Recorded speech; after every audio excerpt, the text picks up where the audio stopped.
समन्ता चक्रवालेषु अत्रा गच्छन्तु देवता सद्धम्मं मुनिराजस्य शृण्वन्तु सग्गमुक्तदं धम्मश्रवण कालो अयं बदन्ता ධම්මස්සවන කාලෝ අයං බදන්තා ධම්මස්සවන කාලෝ අයං බදන්තා නමෝ තස්ස භගවතු අරහතෝ සම්මා සම්බුද්දස්ස නමෝ තස්ස භගවතු අරහතෝ සම්මා සම්බුද්දස්ස නමෝ තස්ස භගවතෝ අරහතෝ සම්මා සම්බුද්දස්ස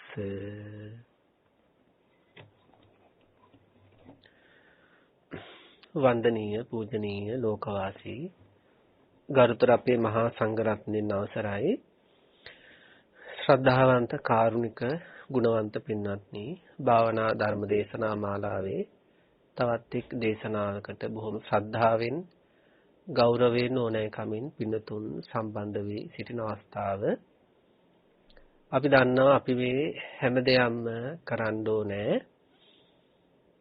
නිර්වාණය ඉලක්ක කරගෙන. ඇයි අපි එහෙම කියන්නේ පින්වත්නි අසංකේය කල්ප ගානක් පාරමිතා පුරාගෙන බෝධිසත්වයන් වහන්සේ නමක් විදියට අනන්ත අප්‍රමාණ දුක් පීඩා කායිකව මානසිකව විඳදරාගෙන බෝධිසත්වයන් වහන්සේ මහා බෝධිසත්වයන් වහන්සේ බුදු පියාණන් වහන්සේ නමක් විදියට මේ ලෝකෙට පහළ වෙන්නේ අපි තවත් දිව්‍ය තලයකට අරගෙන යන්නට පරිසරය හදන්නවත් අපි තවත් බ්‍රහ්ම තලයකට අරගෙන යාමට අවශ්‍ය පරිසරය හදලා දෙන්නවත් අපි තවත් මනුස්ස ලෝකයකට යාමට අවශ්‍ය පරිසරය හදලා දෙන්නවත් නෙවෙයි අබුද්ධෝත්පාද කාලවලත් බ්‍රහ්ම ලෝකවලට යන වැඩ පිළිවෙලවල් තියෙනවා. අබුද්ධෝත්පාද කාලවලත් මනුස්ස ලෝක වලට යන වැඩ පිළිවෙලවල් තියෙනවා. අබුද්ධෝත්පාද කාලවලත් දෙවියන් අතරට යන වැඩ පිළිවෙලවල් තියෙනවා. ඒ විතරක් නෙවෙයි එතනින් මෙහා තියෙන විවිධ ලෞකික සැප සම්පත් උපදවා ගන්නට අවශ්‍ය පින්කම් කරන්නට අබුද්ධෝත්පාද කාලවලත් යම් යම් දස කුසල් ආදී වැඩ පිළිවෙලවල් පෙන්වලා තියෙනවා. සම්මා සම්බුදුරජාණන් වහන්සේ නමක් මේ ලෝකෙට පහළ වෙන්නේ සසරගත සත්‍යයාමේ ස්කන්ධ ධර්මයා තුල විඳින තාඩන පීඩන වලින් සදහටම උදවන්න. එහෙම නැත්නම් නිර්වාණය දර්ශනය කරවීමටයි බුදුවරයන් වහන්සේලා මේ ලෝකෙට පහළ වෙන්නේ. ඒකටමයි. වෙන දෙයකට නෙවෙයි. සම්මා සම්බුදුරජාණන් වහන්සේලා මේ ලෝකෙට පහළ වෙන්නේ අපිව සුගතියකට අරගෙන යන්නවත්, බ්‍රහ්ම තලයකට අරගෙන යන්නවත්, මනුස්ස ලෝකයකට ආදී තැනකට අරගෙන යන්නවත් නෙවෙයි, නිවන් දක්වන්නමයි. එදා අම්මාගේ උකුලේ ඉඳගෙන බෝධිසත්වයන් වහන්සේ කල්පනා කළේ සංසාරගත සත්‍යෝ ජරා ව්‍යාධි මරණ වලින් මුදවා ගැනීම පිණිස මම බුදු වෙන්න ඕන කියලා. එහෙමයි අදිස්ථාන කළේ. සිද්ධාර්ථ මහ බෝධිසත්වයන් වහන්සේ ගිහි ගිය අතහැරියේ ජරාවටපත් වීම දැකලා ඊළඟට ලෙඩවීම දැකලා මරණය දැකලා මේ ලෙඩවීම වලින් මරණයටපත් වීම වලින් ජරාවටපත් වීම වලින් මේ ලෝකයා මුදව ගන්නයි මම මේ අබිනිෂ්ක්‍රමණය කරන්න කියන අදහසින් තමයි අබිනිෂ්ක්‍රමණය කළේ. එහෙම හදපු ශාසනයක් මේක. ජරා ව්‍යාධි මරණ වලින් ගැලවෙනවා කියන්නේ මෙතන නිවන් දැකීමනේ. නැතුව මේ සසරගත සත්‍යයා සුගතියට යන්නට අවශ්‍ය මාර්ගය මා සැකසිය යුතුයි. බ්‍රහ්මතලයකට යෑමට අවශ්‍ය මාර්ගය සැකසිය යුතුයි. ආදී වශයෙන් සංකල්ප පුදවාගෙන නෙවෙයි බෝධිසත්වයන් වහන්සේ සංසාර ජීවිතේ කැපවීම කළේ. ලෝක සත්‍යයා සුගතියෙනුත් දුගතියෙනුත් බ්‍රහ්ම ලෝකවලනුත් සදහටම නිදහස් වීමට හේතු වෙන මේ නිර්වාණ ධර්මය ලෝකයට එලිපෙහෙලි කිරීමට. එනම් බුදුරජාණන් වහන්සේගේ බලාපොරොත්තු වුණේ අදහස් වුණේ නිවන් දකින්න ශ්‍රාවකයෝ ටිකක් මේ ශාසනය තුල බිහි කරන්න. එහෙනම් අපේ ඉලක්කය වෙන්නත් ඕනේ නිවන් දැකීමමයි. අපි මරණින් මතු සුගතිය පතනව කියන්නේම භව තණ්හාව. මරණින් මතු අපි බ්‍රහ්මාදී තල පතනව කියන්නේම භව තණ්හාවක්. අපේ ජීවිතේ හැම මොහොතකම තියෙන්න ඕන එකම අදහස මේ මොන සීලය වුණත් මේ මොන සමාධි වුණත් මොන විදර්ශනා වුණත් මේ මොන ධර්ම ශ්‍රවණයක් සිද්ධ කළත් දහම් පුස්තකයක් කියවුවත් බත් හැන්දක් කෙනෙකුට පූජා කළත් වතක් පිළිවෙතක් එහෙම වත් පිළිවෙත ආදී එකේ දුනත් ආරාමයකට ගිහිල්ලා බිමක් හැමදුවත් අපේ හිතේ ඔය හිතේ බලන්න කල්පනා කරලා නැගිලෙනවද නිවන් දකින්න මේ හැමදීම හේතු වෙන්න ඕනේ. නිවන් දකින්න මේ බත් හැන්ද පූජා කිරීම හේතු වෙන්න ඕනේ. මගේ ශාස්ත්‍රුන් වහන්සේ මගෙන් බලාපොරොත්තු වෙන්නේ නිවන් දකී කියලායි.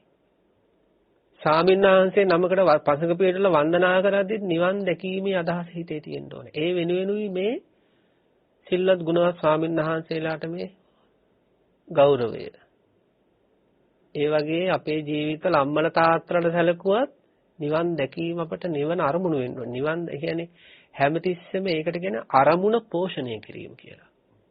අරමුණ පෝෂණය කරන්න ඕනේ.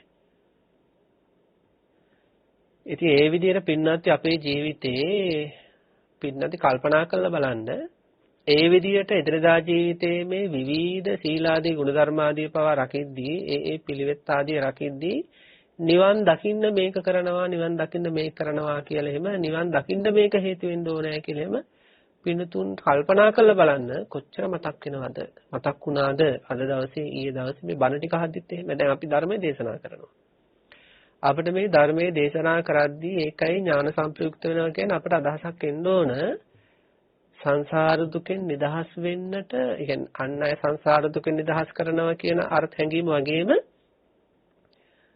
මේ ස්කන්ධ ධර්ම ටික මේ සංසාර දුක්ඛෙන් නිදහස් කරවන්නට මේ ධම් දේශනාව හේතු වෙන්න ඕනේ.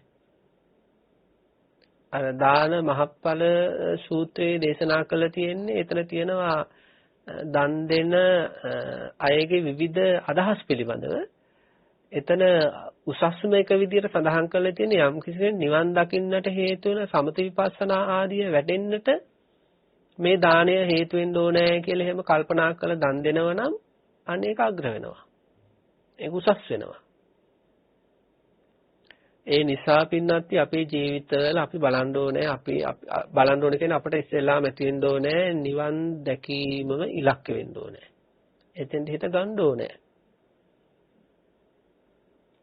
ඊළඟට හැමතිස්සෙම යමක් කරද්දී පිනක් උපදිද්දී බුද්ධ වන්දනාවක් හරි කරද්දී මල් ටිකක් හරි පූජා කරද්දී පිනදී නිවන් දකින්න මේක හේතු වෙන්න ඕනේ කියලා මතක් වෙනවද කියලා කල්පනා කරලා බලන්න ඕනේ. අපි පින්නතට මතකද අර තියෙන අතීත සිද්ධියක් මීට කල්ප 91කට කලින් අර සහෝදරයෝ දෙන්නෙක් උක්දඩු පූජා කරලා එක සහෝදරයෙක් උක්දඩු පූජා කරලා ප්‍රාර්ථනා කළා දෙව් මිනිස් සැප කෙලවර නිවන් දකින්න ඕනේ කියලා. අනිත් කෙනා මොකද කළේ මට ඉක්මනින්ම නිවන් දකින්න මේ පින හේතු වෙන්න ඕනේ කියලා. ඊට පස්සේ මොකද උනේ ඒ පස්සේ බුදුරන් වහන්සේ නමකට තමයි ඒ උක්දඩු පූජා කරලා උක්පැණි පූජා කරලා එවැනි අදහස් දෙකක් සහෝදර දෙන්න ඇති කරගත්තේ. ඊට පස්සේ පහළ වෙච්ච බුද්ධ ශාසනයත් මේ දෙන සහෝදර දෙන්නෙක් විදිහට ඉපදුනා. එක්කෙනෙක්ට කාම සම්පත් අතහැරලා පැවිදි වෙන්න බැරි වුණා. ඒ කෙනා තමයි දෙව් මිනිස් සැප කෙලවර නිවන පතපු කෙනා. අනිත් කෙනා මොකද උනේ? ඒ ජීවිතේදීම ශාසනයට තුල රහත් වෙලා සසර ගමන අවසන් කළා. අනිත් කෙනාට කල්ප 90ක් එන්න උනා ගෞතම බුද්ධ ශාසනයටම නිවන් දකින්න. නිවන් දකින්නම මේ පින හේතු වෙන්න ඕන කියලා පසේ බුදුරජාණන් වහන්සේට ගෞරව කරලා උපස්ථාන කරපු ඒ සහෝදරයා ඊළඟ බුද්ධ ශාසනයේදී ඊළඟට හමුණු බුද්ධ ශාසනයේදී සසර ගමන අවසන් කරද්දී දෙව් මිනිස් සැප කෙලවර මට නිවන් දකින්න ඕනේ කියලා අදිෂ්ඨාන ප්‍රාර්ථනා තියපු කෙනා කල්ප 90ක් අයියා නිවන් දැකලා කල්ප 90කට පස්සේ තමයි ගෞතම බුද්ධ ශාසනය නිවන් දැක්කේ. විනාඩි බලන්න එතකොට ප්‍රාර්ථනාවක තියෙන වෙනස. ප්‍රාර්ථනාවක් කරන හරිය දැන් අපේ ජීවිතුනත් එහෙමනේ. අපේ ජීවිත ගත්තත් සමහර අය ගත්ත තීරණ නිසා හරි ගියා. ඒ එක මොහොතක ගත්ත තීරණේ. සමහර අය ඒ වගේ එක මොහොතක ගත්ත තීරණ නිසා මුළු ජීවිතේම අඳුර වෙලා. සමහර අය එක මොහොතක ගත්ත තීරණ නිසා ජීවිතේම ආලෝකමත් වුණා. ඒ වගේම එක මොහොතක ඇසිල්ලකින් ගත්ත තීරණයක් නිසා සමහර අයගේ මුළු ජීවිතේම අඳුර වෙලා. අන්න ඒ වගේ තමයි යම් කිසි කෙනෙක් මේ පිළිවෙත් භාවනා ආදී මේ හැම දෙයක්ම දෙව් සැප මිනිස් සැප සංසාර ආදී ඉලක්ක කරගෙන එහෙම සිදු කළොත් එයාට මෛත්‍රී බුද්ධ ශාසනයෙන් නිවන් දකින්න බැරි වෙයි. හැබැයි යමෙක් නිවනම අරමුණු කරගෙන නම් මේ හැම දෙයක්ම දෛනික ජීවිතේ කරන්නේ යා අද මුණන් නිවන් දකින්න පුළුවන් මරණාසන්න මොහොතේ නිවන් දකින්න පුළුවන් එහෙම නැත්නම් ඉදිරි අනාගතයේ හරි ආසන්න භවයක නිවන් දකින්න පුළුවන්. එහෙම හිතන අය එහෙම පතන අය හරිය වඩුයි මේ ශාසනය. යන්නමයි අදහස ගොඩක් අයගේ. යන්නමයි හිත හැඩගැහෙන්නේ. මේ බණ ඇහෙද්දී සිහි ඉපදුනාට සාමාන්‍ය ජීවිතේ වැටුණට පස්සේ ඇති වෙන කල්පනා සංසාරේ යන්න. වෙන කල්පනා. සංසාරේ යන්න වෙන කල්පනා. තාම ඥාන සම්ප්‍රයුක්තව නුවණ මිශ්‍රිතව කරන කියන හැම දෙයක්ම නිවන ඉලක්ක කරගෙන සහ හැම මොහොතකම නිවන් දැකීමේ හැඟීම උපදවමින් ජීවිතේ දුක් කරදරයක් එද්දි පවා නිවන් දකින්න ඕනේ නැත්තම් මේවෙන් ගැලවෙන්න බෑ කියලා එහෙම අදහස් එන්නේ කීයෙන් කී දෙනාටද? එයාලා තමයි ඉක්මනට නිවන් දකින්නේ. ඉතින් ඒ නිසා අපේ දෛනික ජීවිතයේ තුල නිවන මතක් වෙන විදියට දවසකට 100 වාරයකට වඩා නිවන මතක් වෙන විදිහට හිත හදා ගන්න ඕනේ. චක්කුපාල ස්වාමීන් වහන්සේලාට, සෝන ස්වාමීන් වහන්සේලාට, පීතිමල ස්වාමීන් වහන්සේලාට එහෙම ඒ ජීවිතවලට කොච්චර නිවන මතක් වෙන්නේ නැද්ද? ඒ හිතවලට නිවන ගැන තිබුණු හැඟීම, නිවන ගැන තිබුණු හැඟීම කොහොම වෙන්නේ නැද්ද? සඳ වෙනවා කියලා දැනදැනත් නිවන මිලක්ක කරගෙන භාවනා කරන්න කොහොම හැඟීමක් තියෙන්නේ නැද්ද? සමහර අයට වගේ හැඟීම් තියෙන අකුසල් වලට. බලන්න සංසාරේ යන්න වෙන පැත්තට නම් ඒව වැඩ කරනවා. ආදරය කරන අයට එහෙම අම්මා තාත්තා දාලා යනුණත් පුළුවන්. අර එක පුරුෂයෙක් ඉඳලා තියෙනවා ඒ පුරුෂයාගේ භාර්යාව සිහිපත් කරලා තියෙනවා මෙන්න මෙයාගේ සැනකෙලියක් එනවා මේ සැනකෙලිය දවසේ මට අඳින්න හොඳ රතු පාට වස්ත්‍රයක් ඕනේ. ඔහේ කොහෙන් හරි හොයාගෙන එන්න ඕනේ. ඉතින් මේ මිනිස්සයා මේ කාන්තාවට තියෙන ආදරයට මොකද කරන්නේ? රජවාසලේ භාණ්ඩාගාරයෙන් හොරකම් කරන්න යනවා රෙදි. අන්තිමට මොකද කරන්නේ? රෙදි හොරකම් කරන්න ගිහිල්ලා අල්ල ගන්නවා රාජපුරුෂයෝ. අල්ලගෙන උල තියනවා. උල තියන වෙලාවේ මෙයා මොකද හිතන්නේ?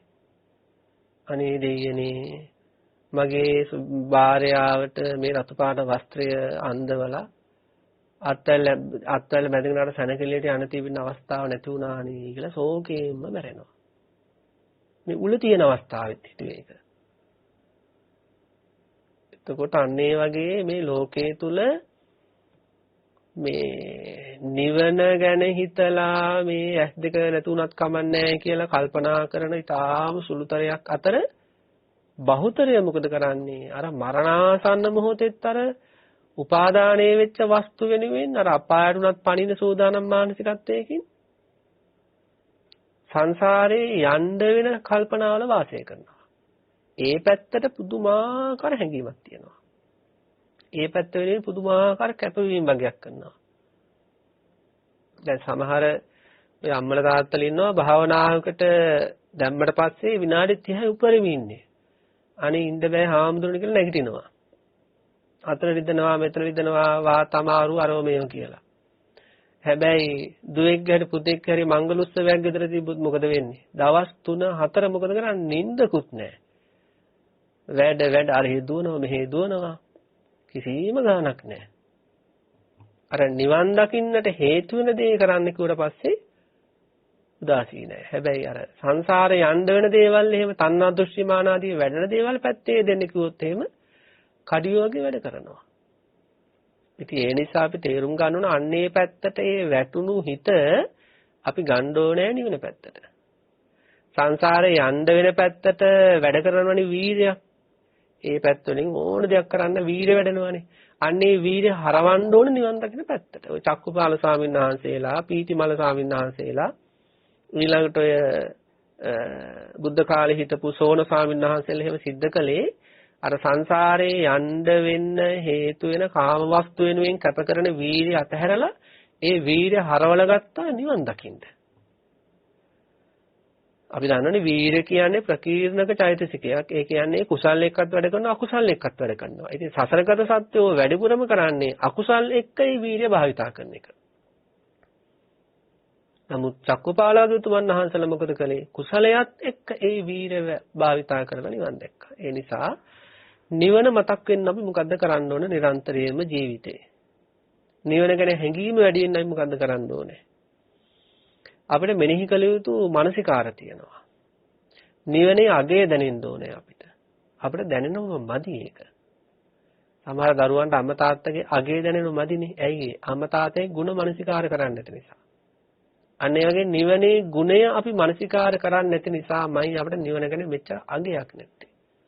අපිට හිතුණට අපිට නිවන ගැන වටිනාකමක් තියෙනවා කියලා ප්‍රායෝගික ජීවිතේ නිවන වෙනුවෙන් කෙරෙන දේවල් අඩු වෙන්නේ හැඟීම් අඩු නිසා. අපි දන්නේ හැඟීමේ ප්‍රබලත්වය අනුව තමයි කැපවීම.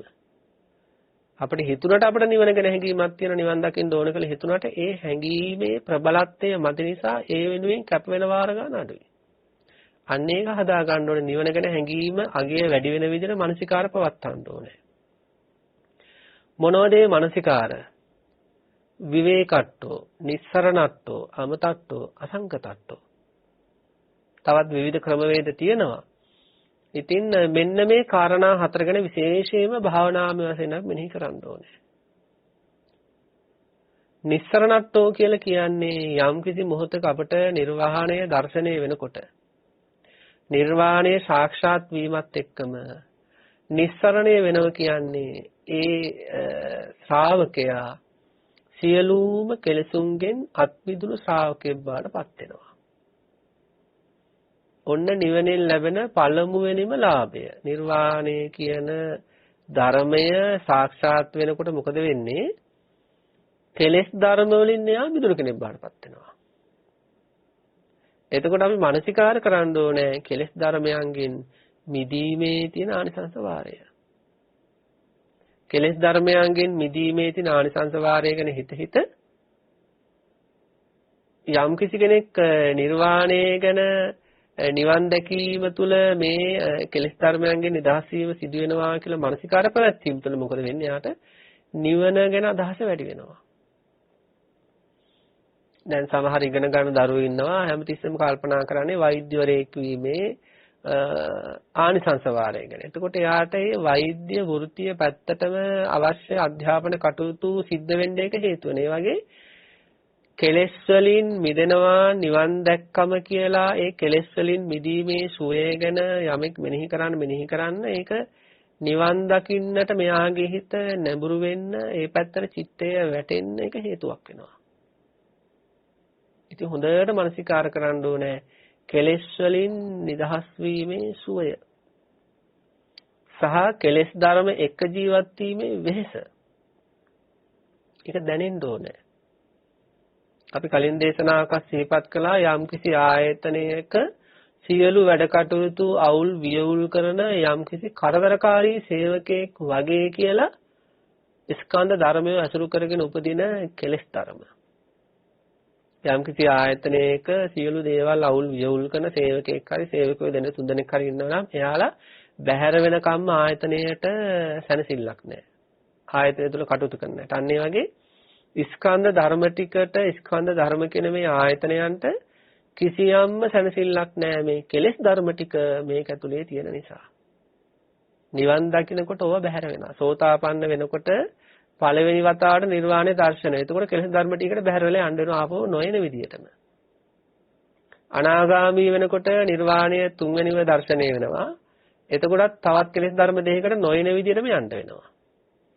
රහත් වෙනකොට නිර්වාණය හතරවෙනි වතාවට අරමුණු වෙනවා දර්ශනය වෙනවා. එතකොට කෙලෙස් ධර්ම පහකට නොයෙන්නම යන්න වෙනවා. ආයෙත් වැරදිලාවත් එන්න බෑ මේ ස්කන්ධයන් අතරට. ඉතින් අන්නේ කෙලෙස් ධර්මයන්ගේ තියෙන වෙහෙස හොඳට මෙනෙහි කරන්න ඕනේ. කෙලෙස් ධර්ම හිතට උපදිනකොට පින්නත්නි කෙලෙස් ධර්ම උපදීමත් එක්කම මෝහය කියන එක උපදිනවා. මෝහය කියලා කියන්නේ හරියට ඇල් වතුර වීදුරුවකට දාන මත් පෙත්තක් වගේ. මත් පෙත්තක් ඇල් වතුර වීදුරුවකට දැම්මට පස්සේ මොකද වෙන්නේ? ඒ වතුරේ මත් ගතිය ටිකෙන් ටික ඒ පෙත්ත දිය වෙන වැඩි වෙන පටන් ගන්නවා. අනිත් වගේ තමයි යම්කිසි අකුසල ධර්මයක් උපදිනකොට ඒ අකුසල ධර්මයත් එක්ක සංප්‍රයුක්තවම උපදිනවා අකුසල සාධාරණ චෛතසිකයක් වුණ මෝහය. ඒ මෝහයෙන් කරන්නේ හිත මත් කරන එක. ඒ මෝහය හිතට මිශ්‍ර වෙන්න අර මත් ගතිය වීදුරුවේ වතුර පුරා පැතිරෙනවා වගේ හිතේ මත් ගතිය වැඩි වෙනවා. මත්පැන් බීපු කෙනෙක් අපි දන්නවා මත් ගතිය වැඩි වෙන්න එයා විකාරකාරයක් වෙනවා. ඒ කියන්නේ අර නුවණ තියෙන සිහිය තියෙන කෙනෙක් නොකරන දේවල් කරන කෙනෙක් බාටපත් වෙනවා. අන්න ඒ වගේ තමයි ඕනෑම අකුසල ධර්මයක් හිතේ උපදිනකොට ඒකත් එක්ක මිශ්‍ර වෙන මෝහයෙන් කරන්නේ හිත මත් කරන ගතිය. දැන් සමහර අය කියන ආදරෙන් මත් වෙනවා කියලා. ඒත් ඕකම තමයි. ආදරය කියන්නේ ලෝභය. ඒ ලෝභය කියන එක හිතේ උපදින්න ඒ ලෝභයත් එක්ක සංප්‍රයුක්තව එකට නැගෙනවා මෝහය කියන හිත මත් කරන සිතුවිල්ල. එතකොට ආදරය වැඩි වෙන්නේ මෝහය කියන මත් ගතිය වැඩි. ඊට පස්සේ නිකන් පිස්සු හැදලා කටයුතු කරන්නේ. දැන් සමහර දරුවෝ ඉන්නවා අම්මා තාත්තා පවා දාලා යනවා ආදරය කරලා. සමහර අයට ඇයි ඒ කවදාවත් කළ යුතු දෙයක් නෙවෙයි. නමුත් ඒ ආදරයෙන් මත් වුණාට පස්සේ මොකද වෙන්නේ? ආදරයත් එක්ක නැගෙනේ මෝහයෙන් මත් වුණාට පස්සේ මොකද වෙන්නේ? අම්මා තාත්තා කියන්නේ කවුද කියලාවත් හරි සිහිනුවන උපදින්නේ නැහැ. තමන් ඉගෙන ගන්න කෙනෙක්, තමන් අම්මා කෙනෙක්, තමන් තාත්තා කෙනෙක් නැත්නම් තමන් මේ වගේ සමාජයේ පිළිගත් කෙනෙක් ආදී කිසියම්ම දෙයක් ගැන සිහියක් නුවණක් නැහැ. ඇයි? ආදරයේ සංගුපදෙන මත් ගතිය නිසා. ඉතින් ඒකයි සමහර ඉගෙන ගන්න වයසේ දරුවෝ පවා අම්මා තාත්තා පවා අතහැරලා යන්නේ. يعني විකාර වෙලා මනසේ එහෙම යවෙනවා. ඒ වගේ සමහර අවාහ විවාහ වෙලා ඉන්න සමහර සාම්භාර්යවරු අතර මොකද වෙන්නේ? ඔන්න පිටස්තර පුරුෂයෙක් හරි ස්ත්‍රියක් ගැන හරි ඔන්න ආදරය කියන ලෝභ හිත උපදිනවා. ඒ එක්කම මෝහය කියන මත් වීම උපදිනවා. ඊට පස්සේ ආදරේ වැඩි වෙන මත් ගතිය වැඩි. ඊපස්සේ දරුවෝ ගැන අදහසක් නැහැ. ගෙදර ඉන්න භාර්යාව ගැන අදහසක් නැහැ. එහෙම නැත්නම් ගෙදර ඉන්න ස්වාමියා ගැන අදහසකුත් නැහැ. පිස්සු හැදලා වගේ දුවනවා. ඊට පස්සේ මොකද වෙන්නේ? කොහේට හරි ගියාට පස්සේ නේද අලුත් විවාහයේ ජීවිතේ පටන් ගත්තා. දැන් එතකොට එකට ඉන්නකොට ආදරේ අඩු වෙනවනේ. එතකොට මත් ගතියත් අඩු වෙනවා.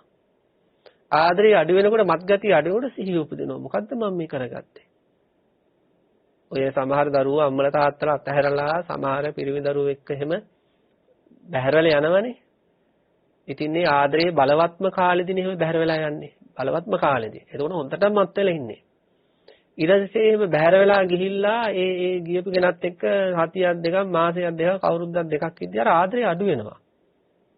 ආදරේ අඩු වෙනකොට මත් ගතියත් අඩු වෙනවා. එතකොට නාඩනවා, වැළපෙනවා, දෙයනේ මං අම්මා දාලා ආවේයි, තාත්තා දාලා ආවේයි.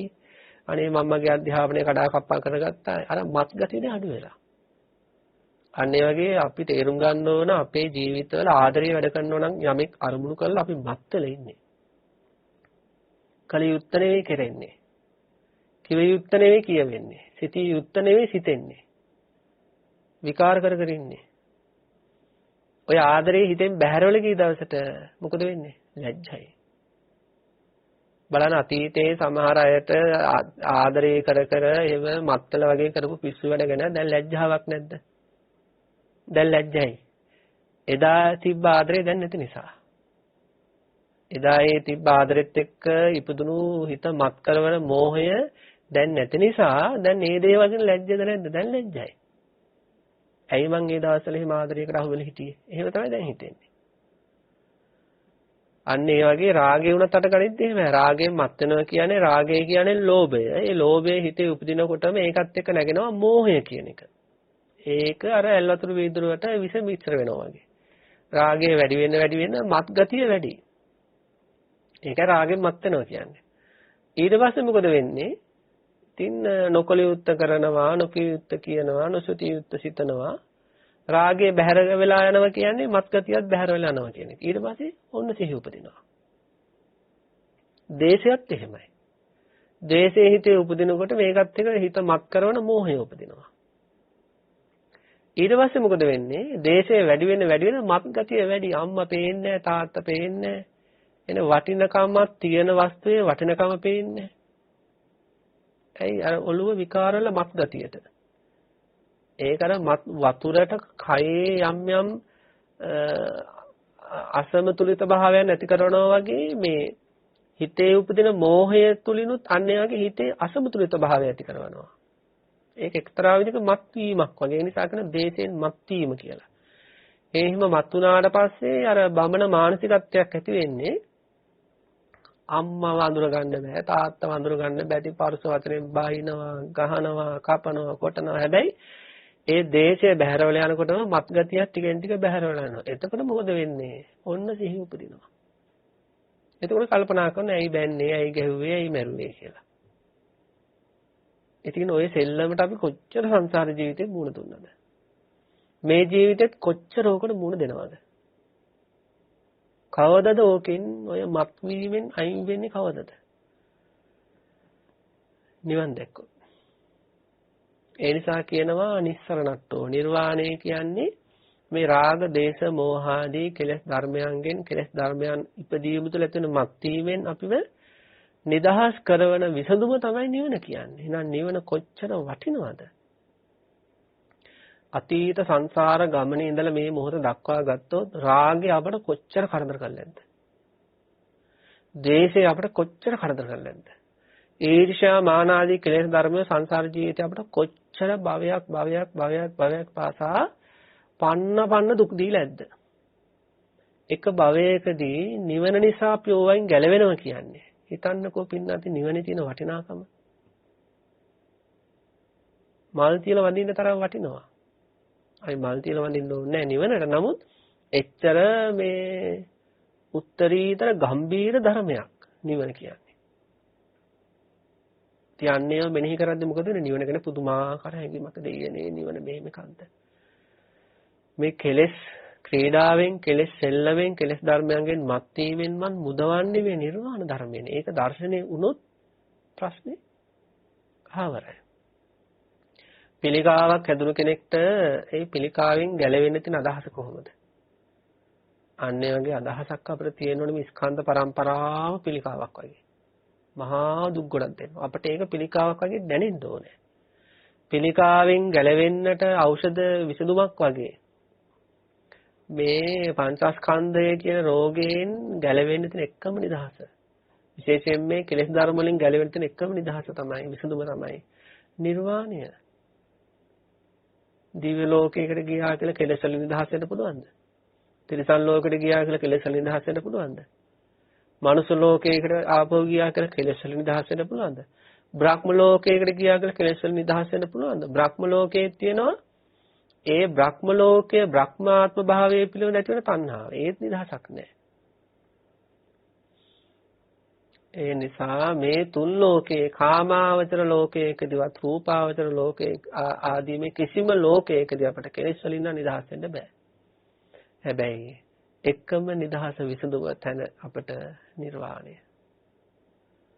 ඒ නිර්වාණය එපමණට ශ්‍රේෂ්ඨයි. ඊළඟට නිස්සරණට්ටෝ. ඒ විදිහට මේව දැන් කල්පනා කරද්දී අපිට අන්න ඒව කල්පනා කරන්න ඕනේ දෙදා ජීවිතේ. නිවන් දැක්කම කෙලෙස් ධර්මයක් වුණත් ඇති වෙද්දී හොඳටම කේන්ති ගිහින් ඉන්න වෙලාවක එහෙම අපිට නිවන් දැකපුත්තමේ මතක් වෙන්න ඕනේ. නිවන මතක් වෙන්න ඕනේ. ඒ ඇරෙන්න මේ මාව පිච්චෙනවා, මාව දැවෙනවා, මට ගහන්න හිතෙනවා, මට දැන් බනින්න හිතෙනවා. අනේ ඉතින් නිවන් දැක්කොත් මේවෙන් මිදෙනවනේ මම. ඒ අවස්ථාවලදී පවා අපට එහෙම හැඟීම් වෙන්න ඕනේ. ඒ වගේ නිස්සරණට්ටු වෙන විවේකට්ටෝ කියන්නේ සංසාරයේ කියන හරීම අවිවේකී වැඩපිළිවෙලක්. සංසාර ගමන හරීම අවිවේකී. මේ මනුෂ්‍ය ජීවිතයක් ගත්තත් පිනතුරු දැරිලා ඇති මේ ජීවිතේ කොච්චර අවිවේකී ස්වභාවයක් තියනවාද? කායික විවේකයක් නැහැ, මානසික විවේකයක් නැහැ. ඒ වගේ අපිට දැනෙනවට වඩා අපේ පිනතුන්ට දැනෙනවා ඇති ඒවා හරීම අවිවේකී භවයක් මේ මනුෂ්‍ය ජීවිතයක් කියන්නේ. මේ ස්කන්ධ පරම්පරා ටික හොඳට පවත්වාගෙන යන්න, සුඛෝභෝගීව පවත්වාගෙන යන්න මොන තරම් අවිවේකීව වැඩ කටයුතු කරන්න වෙලාද මේක අමරණීය ධර්මයක් නම් කමකුත් නෑ මේක කොයි වෙලේ නැති වෙද කියලා කියන්නත් බැරි එකක්. ඒ වගේ එකක් වෙනුවෙන් අපි નિરර්ථක උත්සාහයක් දෙනවා. අවිවේකීව. දැන් බුදුපසේ බුදුමහරහතන් වහන්සේලාගේ ඒ විවරයි. අවුරුදු 2600කට කලින් බුදුරජාණන් වහන්සේ විවේකයටපත් වුණා. ආයේ වැඩ නැහැ. ඉතින් මේ වගේ ගෙදර දොරේ රැකියාව තුල එහෙම වැඩ වැඩි වෙනකොට වැඩ සමහර අය ගොඩ ගස්සවනකොට එහෙමනේ සමහර ආයතන වල එහෙම වැඩ කරද්දී සමහර අය තරහටත් එක වැඩ වැඩි කරනවා. නිවෙස් වලත් එහෙම තරහට සමහර අයට කියලා වැඩ කරනවා. වැඩ ගන්නවා. ඉතින් තමන්ගේ තියෙන අබල දුබන ස්වභාවය නිසා ඉතින් අර කළුගල් ගෙඩියක් කොළු උඩ තියාගෙන වගේ මහා බරකින් මහා පීඩනයකින් මොකද කරන්නේ? අරව කර කර ඉන්න වෙනවා. ඉතින් හරිම අවිවේකී. හෙට කරන්න දෙන වැඩ ටික මතක් වෙනකොට සමහර අයට නිකන් පිස්සු වගේ. ඒ වගේ මහා මේ වැඩ ගොඩක් දැන් ඔන්න දැන් ඔය ඉස්සරහට එනකොට දැන් A level විභාගෙ එහෙම ඇති අපේ දරුවන්ට එහෙම මොනතරම් පීඩනයක්ද? කොච්චර තව වැඩ කරන්නද පොත්පත්වල. ඉතින් මේ පොත්පත්වල වැඩ කරලා වෛද්‍යවරයෙක් වෙන්න කලින් මැරෙන්න බැරිද? ඉංජිනේරුවරයෙක් වෙන්න කලින් මැරෙන්න බැරිද? ඒකට කරපු ඔක්කොම අපරාධනේ. හරි අපි හිතමු උනා කියලා උනත් වැඩි කල් ඉන්න දෙනවද? ඒකනේ ප්‍රශ්නේ. මේ ලෝකේම ධනවතෙක් ඉන්නවා කියලා අපි හිතමු ලෝකේම ධනවතා එයා තව කී කාලයක් දින්නේ මේ ලෝකේ. මේ වෙනකොටත් එයා මරණයටපත් වෙන්න ආසන්න දින කීපයක් දන්නේ මේ ගත කරන්නේ. ඒක තමයි ලෝක ස්වභාවය. අපි අවිවේකීව වැඩ කර ගියත් කමන්නේ මේක සදාකාලික ජීවිතයක් නැහැ. මේක හරීම කෙටි කාලයකින් අහවර වෙනවා. ඉතින් සංසාර ජීවිතයක තියෙන අන්නේ අවිවේකී බව කායික වශයෙන් විතරනේ මානසිකවත් එහෙම අවිවේකී භාවය තියෙනවා.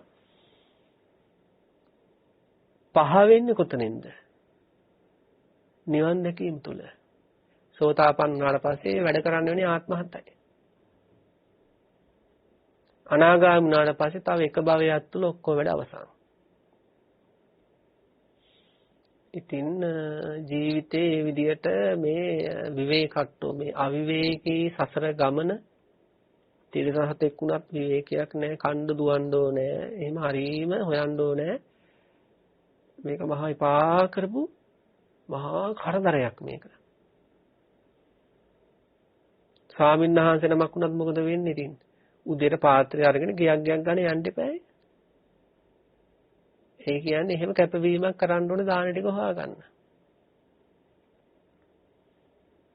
ඒ වගේ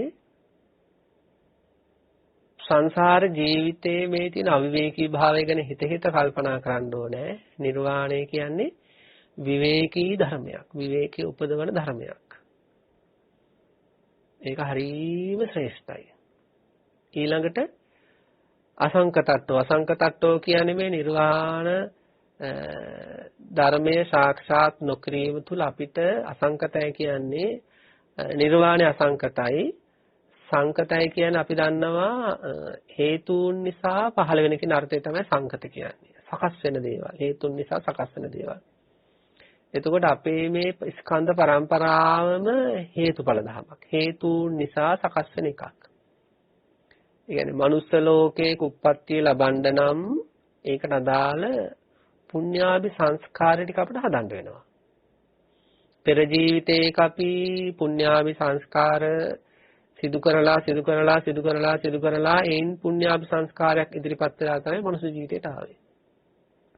මේ මනුස්ස ජීවිතෙන් අපි ඉදිරියේ තවත් එවැනි සුගතියකට යන්න බලාපොරොත්තු වෙනවා නම් මරණ කම්ම පුණ්‍යාභි සංස්කාර සකස් කරන්න වෙනවා.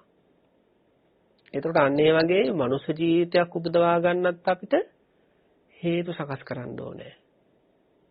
ඒ හේතු දිදී ඒ අදාළ ඵල ටික ලබා ගන්න ඕන. හරියට ගිනි මැලයක් උපදවා ගන්න දර දාලා වාතයේ තියෙන තැනක අතුල්ලලා ගිනි දඬු අතුල්ලලා ගිනි මැලේ හදා ගන්නවා වගේ ඊළඟට ඒ ගිනි මැලේ පවත්වාගෙන යන්නත් ඒ දරදම කැපවීම කරනවා වගේ මේ ස්කන්ධ පරම්පරාවල් පවත්වාගෙන යෑමේ නඩත්තු කිරීමේ වෙහෙසක් තියෙනවා. නඩත්තු කිරීමේ ස්වභාවයක් තියෙනවා.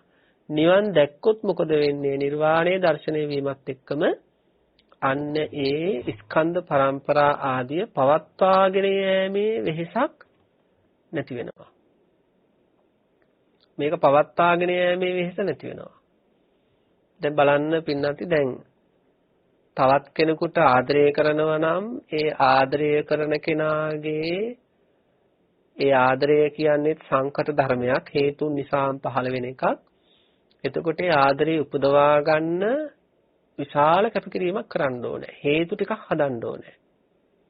ඒ හේතු ටික හැදුනොත් ආදරය කියන එක උපදිනවා. ඉපදුනාට පස්සේ මොකද වෙන්නේ? ඒ ආදරය පවත්වාගෙන යන්න ඕනේ. ඒ පවත්වාගෙන යන්න නම් ඒකට අපි කියන්නේ ආදරේ, ලැබෙන ආදරේ රැක ගන්නවා කියලා එකට කියන්නේ. ලැබෙන ආදරේ රැක ගන්න නම් ඒක රැකෙන විදියට Tamanට කටයුතු කරන්න වෙනවා. ඉතින් ඒක බලන්න තමන්ගේ ජීවිතේට දාලා ඒක මොන තරම් එපා වෙන විකාරී වැඩපිළිවෙලක්ද. පේන්නේවත් නැති හැඟීමක් අනිත් කෙනාගේ හිතේ උපදින ගැන හිත අපිට ඒ ආදරේ රැක ගන්න ඕනේ ආදී වශයෙන් සංකල්ප පුදවා ගනිමින් ඒ ආදරය රැකෙන්නට අවශ්‍ය පරිසරය සකස් කර දවස ගානේ ජීවිතය අරගෙන යනවා. ඒක සදාකාලිකව තමා සතු කරගන්නත් බැරි එකක්. ඒක තමයි වැඩේ කියන්නේ. අනුන්ට කඹරනවා වගේ වැඩක් මේක. මොකද ඒක මගේ කරගන්න බෑ කවදාවත්. දැන් මේ කාලේ Tamanට හිතනවා නම් කාගේරි ආදරයක් මම දැන් පරිස්සම් කරන් ඉන්නවා කියලා අපි නු කොරෝනා හැදිලා මැරුණා කියලා. දැන් අර ආදරේ මොකද වෙන්නේ? පරිස්සම් කරගත්ත ආදරේ අහිමි කරගෙන මැරෙන්නේ. දැන් අනිත් කෙනා ඉඳීද තමන් වෙනුවෙන් මේ ආදරේ තියාගෙන නෑ අර තමන්ගේ මිය යෑමත් එක්ක තමන්ගේ ප්‍රිය වචන තමන්ගේ තෑගි භෝග තමන්ගේ කැපකිරීම තමන්ගේ ආදරේ පැතර නොලැබෙනකොට ඒ ආදරේ ගින්නක් නිවෙනවා වගේ අඩු වෙලා යනවා. ඊට පස්සේ වෙන කෙනෙක් ඇවිල්ලා හේතු ටික හදාද්දී මේ පැත්තේ ඔන්න ඒ කෙනාගෙන ආදරේ උපදිනවා. ඊට පස්සේ ආදර ගන්න දනෝ එයත් එක්ක යන්නේ. ඉතින් අන්න ඒ වගේ දැන් ආදරය කියන්නේත් එහෙම සංකත ධර්මයක්. ඒකයි මේ කියන්නේ. සංකත ධර්ම කියන්නේ මේ හේතුන්ට අනුකූල පහළ වෙන නඩත්තු කිරීම සහිත ධර්ම. නමුත් නිර්වාණය අසංකතයි. නිර්වාණයෙන් පවත්වාගෙන යන දුක් විඳින්න ඕනේ අපි. ඒක තමයි විශේෂත්වය. නිර්වාණය කියන්නේ එහෙම දැන් ආදරයක් පවත්වාගෙන යන්න අපි දුක් විඳින්න එපා. නිර්වාණය පවත්වාගෙන යන දුක් විඳින්න ඕනේ නැහැ. ඒක සදාකාලික ධර්මයක්. ලෝක ධර්මතාවයක්. ඒකේ උපද්දවන්න, පවත්වාගෙන යන්න, හේතු හදන්න මුකුත් නැහැ. අසංකතයි. හේතුඵල ධමෙන් නිදහස් වුණු ස්වභාවයක්. නිර්වාණ ධර්මය. අසංකතට්ඨෝ. ඊළඟට අමතට්ඨෝ කියන්නේ සංස්කාර ධර්මයෝ නම් බිඳෙන සුළුය, නිර්වාණ ධර්මයෝ නම් නොබිඳෙන සුළුය. අමතට්ඨෝ කියන්නේ එහෙම එකක්. මේ සංස්කාර ධර්මයන්ගේ හැමතිස්සෙම තියෙන්නේ බිඳි යන ස්වභාවය. ඇතිවීම, වෙනස් වීම, නැතිවීම. නිර්වාණ ධර්මයේ හැබැයි එහෙම බිඳි යන ස්වභාවයක් නැහැ. ඒක අමතට්ඨෝ කියන්නේ ඒක සදාකාලික නිත්‍ය ධර්මතාවයක්. ඉතින් අන්නේ විදියට යම් කිසි කෙනෙක් මේ නිර්වාණයම මතක් වෙන විදියට නිර්වාණයම ඉලක්ක වෙන විදියට ඕනෑම දෙයක් කරද්දී ඊට අනුකූල වෙන විදිහට තමන්ගේ හිත සකස් කර ගැනීමක් වශයෙන් මේ නිවනේ ස්වභාවය ගැන කල්පනා කරන්න ඕනේ. කෙලෙසුන්ගෙන් නිදහස් වීම කියන නිස්සරණත්ව ස්වභාවය, ඊළඟට විවේකය කියන විවේකට්ඨ ස්වභාවය නිවනේ තියෙනවා. ඊළඟට අසංකතට්ඨ කියන හේතුඵල ධමින් තොර ස්වභාවය නිවනේ තියෙනවා. ඊළඟට අමතට්ඨ කියන ඇතිවීම නැතිවීම වලින් තොර ස්වභාවය නිවනේ තියෙනවා කියලායි නිවන ගැන මානසිකාර කරද්දී මෙයාගේ හිතේ නිවනට දෙන අගය වැඩි වෙනවා. ඊළඟට මෙයාට නිවන තුලින් ලැබෙන ඒ ප්‍රතිලාභ ගැන අදහස වැඩි වෙනකොට සාමාන්‍ය ජීවිතයේදී හැමතිස්සෙම මොකද වෙන්නේ? සාමාන්‍ය ජීවිතෙද්දී මෙයාට නිවන් දැකීමේ සිත් පහළ වෙන වාර ගන්න වැඩි වෙනවා. දැන් මේ ධර්ම දේශනාව ශ්‍රවණය කරා නම් පින්තුන් හැංගීමෙන් මේ දේශනාව සිද්ධ වෙලත් යම්කිසි කාලයක් යනකම් මොකද වෙන්නේ? පැයක් දෙකක් හරි වෙන්න පුළුවන්. නිවන් දැකීම ගැන හැඟීම් පහළ වෙයි. ඇයි ඒ පහළ වෙන්නේ? දැන් නිවනේ තියෙන අගය වැඩි වෙන විදිහේ යම් යම් කාරණා ටිකක් අපි කතා බහ කළ නිසා. ඉතින් මේ විදිහට නිරන්තරයෙන්ම අපි නිවනේ අගය වැඩි වෙන දේශනා ශ්‍රවණය කරන්න ඕනේ. නිවන ගැන පොතපතින් හොයලා බලන්න ඕනේ. එතකොට ඇති වෙන නිවන ගැන ඇති වෙන හැඟීම් නිසා මොකද වෙන්නේ? අන්නේ නිවන කියන එක එහෙමනේ අපේ ජීවිතේ ඕනෑම දෙයක් ගැන හැඟීම වැඩි වෙද්දී අපි ඒකට ලං වෙන්න උත්සාහ කරනවා. ඒ අපේ හිතේ ස්වභාවය. දැන් ධන ගන්න දරුවෙක් ඉන්නවා නම් ඒ දරුවා දකිනවා දුර ඈතක තියෙන සෙල්ලම්කාරක සෙල්ලම් බෝනික්ෙක්. මේ දරුවට ඒ වස්තුව ගැන හැඟීම වැඩි නම් මේ දරුවා ධනිස් හූරගෙන හරි මොකද කරන්නේ? අර සෙල්ලම්කාරක ළඟට ගිහලා ස්පර්ශ කරනවා. හැබැයි මේ දරුවට ඒ සෙල්ලම්කාරයෙක් ගැන හැඟීමක් නැත්නම් ඒ දිහා බලලා ආපු අහක බලාගෙන වාඩි වෙලා ඉන්නවා. හැබැයි හැඟීම වැඩි නම් ධනිස් හූරගෙන හරි මොකද කරන්නේ? එක සීරුවට යනවා නවතින්න නැතුව. ගිහිල්ලා අල්ල ගන්නවා. අන්න ඒ වගේ නිවනත් ඒ සෙල්ලම්කාරයක වගේ අපි තේරුම් ගත්තොත් නිවන ගැන හැඟීම වැඩි වෙනකොට ඒ නිවන පැත්තට අර දරුවා කකුල් මේ ධනිස් හූරගෙන යනවා වගේ මේ ඕනම දුකක් පීඩාවක් විඳගෙන ඉස්සරහට යන්න පුළුවන්. චක්කුපාල මහරහතන් වහන්සේලා කියන්නේ අන්න ඒ වගේ නිවන ගැන හැඟීම අධිකව තිබුණ අය. ඉතින් ඇස් කකියනවා, ඇස් වලින් කඳුළු ගලනවා, ඇස් පෙනීම එන්නේ නඩු වෙනවා. ඒත් මොකද කරන්නේ? අර පොඩි දරුවා ධනිස් හීරෙද්දි දනගගා ඉක්මනට කියලා සෙල්ලම් බඩුව ස්පර්ශ කරනවා වගේ ඒ උතුමන් වහන්සේලා නිවන ස්පර්ශ කළා. ඒ හැඟීම වැඩි. ඒ වගේම බුද්ධ කාලේ හිටියා නිවන ගැන හැඟීම නැති අය. නිවන ගැන බුදුරජාණන් වහන්සේ ධර්ම දේශනා කරන්නේ නිවනද කියලා වෙන වැඩක් බලාගෙන හිටියා. හැබැයි නිවන ගැන හැඟීම ආපු අය මොකද කළේ? බුදුරජාණන් වහන්සේ නිවන ගැන දේශනා කරාට පස්සේ ඒ හැඟීම වැඩි වෙච්ච අය දිවි පරදුවට තියලා ඒ නිවන ස්පර්ශ කරන්නට අවශ්‍ය කැපවීම කළා. එහෙනම් අපිටත් ඒ ධර්මතාවය තමයි. අපේ දෛනික ජීවිතය ගත්තට පස්සේ අද දවස් ඊයේ දවස් ගත්තට පස්සේ නිර්වාණය දර්ශනය වීමට අවශ්‍ය සීල සමාධි ප්‍රඥා ගුණ අද දවසේ හෝ ඊයේ දවසේ හෝ වඩපු තරම අපිට පිරික්සන්න පුළුවන් නම් සීල සමාධි ප්‍රඥා වැඩිලා නැත්නම් වැඩි වෙ නැත්නම් නිවන ගැන හැඟීම නැහැ ඔය හිතේ. ඒ ඇත්ත පිළිගන්න. නිවන ගැන අහලා තියෙනවා නමුත් නිවන ගැන ඔය හිතේ හැඟීමක් නැහැ. ඒකයි පිළිවෙතට වැටුන්නේ නැත්තේ. අර දරුවට අර සෙල්ලම් කාර්යයක් ගැන හැඟීම තියෙනවා නම් මොකද කරන්නේ? ධනිස් හීරි දුවන්නේ මේ පැත්තටනේ දන ගාගෙන යන්නේ. එයාගේ නිවන ගැන හැඟීම තිබ්බනම් සීලයේ පැත්තට යනවා. සමාධිය පැත්තට යනවා. විදර්ශනා පැත්තට යනවා. අද දවසේ පරයන්කේ වාඩි වුන්නේ නැහැ කියන දේ ඇත්ත කතාවදී නිවන ගැන හැඟීම නැහැ. ඒක අපි ඕක පිළිගන්න කැමති නැහැනේ. දැන් සමහර අය දැන් අපට උනත් වෙන්න පුළුවන් දෙයක් පිනතුණුත් වෙන්න පුළුවන් දෙයක් අපිට හොඳ ශ්‍රද්ධාවක් තියෙනවා. අපට හොඳ ශ්‍රද්ධාවක් තියෙනවා. එහෙම හිතෙන්න පුළුවන්.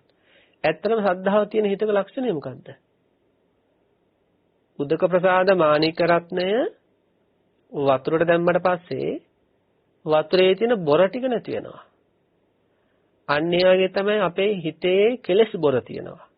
ශ්‍රද්ධාව තියෙනවා නම් මොකද වෙන්නේ? ඒ කෙලෙස් බොර ටික බැහැර වෙනවා. රාග, ද්වේෂ ආදී කෙලෙස් බොර බැහැර වෙනවා. එහෙනම් අපි කියනවනම් අපිට ශ්‍රද්ධාව තියෙනවා කියලා එහෙනම් අපි බලන්න ඕනේ. අපේ හිතේ තරහ තියෙන්න පුළුවන්ද? ඊර්ෂ්‍යාව තියෙන්න පුළුවන්ද? මාන්නය තියෙන්න පුළුවන්ද? රාගය තියෙන්න පුළුවන්ද? මොකද ශ්‍රද්ධාව ඇති තැන ඕවාට ඉඩ නැත. දානි පූජා කරන වෙලාවට ශ්‍රද්ධාව තියෙන්න පුළුවන්. දන් දෙන්න ඕනේ කියලා අදහස් ඇතිවෙනකොට ශ්‍රද්ධාව උපදින්න පුළුවන්. ඉතින් බුද්ධ වන්දනා කරද්දී ශ්‍රද්ධාව තියෙන්න පුළුවන්. නමුත් අපි හිතන්නරකයි අඛණ්ඩව ගලාගෙන යන ශ්‍රද්ධාවක් මට තියෙනවා. එහෙම තියෙනවා නම් එකක් පිටිපස්ස වෙන ශ්‍රද්ධාවේ කුසල් සිත් උපදින මානසිකාරයක් තියෙනවා නම් පින්නත් එන ඕකේ රාගෙට ඉඩක් තියෙන්න බෑ. කුසලය කොයි වෙලේද වැඩ කරන්නේ එතන අකුසලයට ඉඩක් නැහැ. ඒ නිසා අපි එහෙම තේරුම් ගන්න ඕනේ. ශ්‍රද්ධාව තියෙනවා නම් එතන අකුසල් උපදින්න විදියක් නැහැ වගේ. නිවන ගැන හැඟීම තියෙනවා නම් එතන පිළිවෙත තියෙන්න ඕනේ. දුක් විඳගෙන සිදු කරන පිළිවෙතක් එතන තියෙන්න ඕනේ. අභියෝග, කම්කටොළු, බාධක යට කරගෙන යන පිළිවෙතක් තියෙන්න ඕනේ. නිවන ගැන හැඟීම තියෙන වැඩි නම්. නිවන ගැන හැඟීම අඩු වෙන්න දැන් මේ ලෝකේ ඉන්නවනේ දැන් ඔය අබෞද්ධය ඉන්නවනේ. ඉතින් එයාලට සීලය ආරක්ෂා කරන්න හැඟීමක් නැහැ. සමාධි වඩන්න හැඟීමක් නැහැ. විදර්ශනා ඥාන වඩන්න හැඟීමක් නැහැ. ඇයි එයාලට නිවන ගැන හැඟීම නැහැ. දැන් මෙහෙම දෙයක්වත් උන දැන් ඉන්දියාවේ ඍෂිවරු ඉන්නවනේ. දැන් ඉන්දියාවේ ඍෂිවරු සමාපatti වලට යනවා. ධ්‍යාන ලබනවා. එයාලටත් ඉතින් නිවන ගැන හැඟීමක් නැහැනේ. එයාලා නිවන කියලා වෙනත් ඉලක්කයක් ඉලක්ක කරගෙන. එයාලා නිවන වෙනුවට වෙනත් ඉලක්කයක් ඉලක්ක කරගෙන කැප වෙන අය. එයාලා බුදුරජාණන් වහන්සේ මේ දේශනා කළ මේ නිර්වාණ ධර්මය ගැන එයාලට අවබෝධයක් නැහැ. හැබැයි එයාලත් මේ සසරෙන් මිදෙන්න ඕනේ කියන හැඟීමෙන් මේ ශරීරයෙන් නිදහස් වෙන්න ඕනේ කියන හැඟීමෙන් ඒ හැඟීමට අනුව එයාලා කැප වෙලා ඒ මිත්‍යා සමාධිය ආදී උපදවා ගන්නවා. ඒකත් අපි තේරුම් ගන්න දැන් නිවන ගැන හැඟීම තියන අය ඊට අදාළ මේ සම්මා සමාධිය ආදී උපදවා ගන්න වගේම එයාලටත් අදහසක් තියෙනවා මේ ජීවිතේ මේ ශරීර දුකයි ශරීර පීඩා දෙනවා මේකෙන් ගැලවෙන්න ඕනේ කියන හැඟීමට මේ මොකද කරන්නේ ඒ අදාළ පිළිවෙත්වලේ දෙන්නේ. හැබැයි යාලා යන මාර්ගයේ වැඩි නිසා උපදින මිත්‍යා සමාධිය. සම්මා සම්බුදුරජාණන් වහන්සේ අපිට නිවැරදිම ඉලක්කයක් දුන්නා. සංසාරයෙන් නිදහස් වෙන්නට හේතු වෙන නිවැරදිම දහම විදිහට නිර්වාණ ධර්මයේ පෙන්නවා. ඒකට හැඟීම ඇති වුණ අයට භාවිතා කළ යුතු පිළිවෙතක් පෙන්නවා. අර කට්ටිය මේ සංසාරයෙන් නිදහස් වෙන්න කියලා වැරදි පිළිවෙතක් තුල ඉස්සරහට යන්නේ. ඉතින් ඒ නිසා පින්නත්නි මේ ලෝකයේ තුල මේ නිර්වාණය ගැන හැඟීම නැති අය නිර්වාණ දර්ශනයට හේතු වෙන පිළිවෙත් ගැන අදහසක් නැතුව ජීවිතය ගෙවනවා. ගෙවලටින් මරණින් මතු තාම දුක්ඛිත භවවලට සසර ගමනට ඇදගෙන වැටෙනවා. අපි එහෙම වෙන්නේ නැතුව නිවන ගැන හැඟීම වැඩි කරගන්න ඕනේ. පැයකට වාර 5-6ක්වත් නිවන් දකින්න ඕනේ කියන අදහස. නිවනයි මට තියෙන විසඳුම කියලා මතක් වෙන විදිහට හිත හදන්න ඕනේ. නිවනේ අගය වැඩි වෙන මානසිකාර පවත්වමින්. ඉතින් අදට නිමිත දහම් දේශනාව මෙතකින් අවසන් කරනවා. හැම දිනාටම බුද්ධ ආදී රත්නත්‍රේ අනන්ත ගුණානුභාව බලයෙන් නිර්වාණ ධර්මයම දර්ශනය වේවා කියලා ප්‍රාර්ථනා කරනවා. පින්වත්නි අද දවසේ දහම් දේශනාව සඳහා දායකත්වයේ දරන්නේ කැලණියේ ධර්ම දේශනාවට සවන් දෙමින් ධර්මය අනුගමනය කිරීමට උත්සාහ දරන පින්වත් ශ්‍රාවිකාවක් විසින් කියලා සිහිපත් කරනවා. එතුමිය සිහිපත් කළ දෙනවා තමන්ගේ මේ දිනේට එදී තිබෙන උපන් දිනයේ උදෙසා මේ උතුම් ධර්ම දාණය සිදු කරන බව සිහිපත් කළ දෙතුන. ඉතින් ධර්ම මාර්ගය අනුගමනය කරන්න උත්සාහ කරන පින්වත් ශ්‍රාවිකාවක් වශයෙන් එතුමියට අපි ආශිර්වාද කරනවා ප්‍රාර්ථනා කරනවා. උපන් දිනයේ දවසේ මේ ලෝම සැනසෙන්නට හේතු වෙන මේ ලෝකයේ අග්‍රම ධර්මයක් වෙන නිර්වාණ ධර්මය පිළිබඳව ලෝකයා පහදවන්නට මේ ගත් වෑයම තුල මේ සිදු කළ ධර්ම දාණය තුල එතුමියට කායික සුවය මානසික සුවය ලැබේවා උතුම් නිර්වාණ ධර්මයේම දර්ශනය වේවා කියලා අපි ප්‍රාර්ථනා කරනවා. විශේෂයෙන්ම ලොකු ස්වාමින් වහන්සේට නිදුක් නිරෝගී සුව ලැබේවා. සියලුම ස්වාමින් වහන්සේලාට කායික මානසික නිදුක් නිරෝගී සුව ශක්තිය ලැබීමට මේ පින හේතු වේවා. මියගේ දෙමව්පියන් ප්‍රධාන කොට සියලුම ඥාතීන්ට මේ උතුම් පින අනුමෝදන් වේවා. පවුලේ හැම දෙනාටම සහ සියලුම ඥාති හිත මිත්‍රාදීන්ට කායික මානසික සුව ලැබේවා. උතුම් ධම් අවබෝධයෙන් සැනසීම ලැබෙන්නත් මේ පින හේතු වේවා කියලා කැලණියේ සිට ධර්ම දේශනාවට සවන් දෙන ධර්මයේ අනුගමනය කරන ඒ පින්වත් ශ්‍රාවිකාව සිහිපත් කරලා තියෙනවා. ඉතින් එතුමියටත් පවුලේ හැම දෙනාටමත් මේ ලෝකේ බණ අහපු අපේ පින්නතුන්ටත් සියලු සත්‍යයන්ටත් මේ උතුම් නිර්වාණ ධර්මයේම දර්ශනය කරගන්න මේ පංචස්කන්ධාදී බොහෝ දුක් ඇති කරන කරදර ඇති කරන මේ සංස්කාර පින්ඩෙන් නිදහස් වීමට මේ කුසලය පාරමී ධර්මයක් වේවා කියලා ප්‍රාර්ථනා කරනවා. ආකාසට්ඨා ච බුම්මට්ඨා දේවා නාග මහිද්దికා පුඤ්ඤන්තං අනුමෝදිත්වා චිරන් රක්ඛන්තු ශාසනං ආකාසට්ඨා ච බුම්මට්ඨා දේවා නාග මහිද්దికා පුඤ්ඤන්තං අනුමෝදිත්වා චිරන් රක්ඛන්තු දේශනං ආකාසට්ඨා ච බුම්මට්ඨා දේවා නාග මහිද්దికා පුඤ්ඤන්තං අනුමෝදිත්වා චිරන් රක්ඛන්තු මම් පරන්ති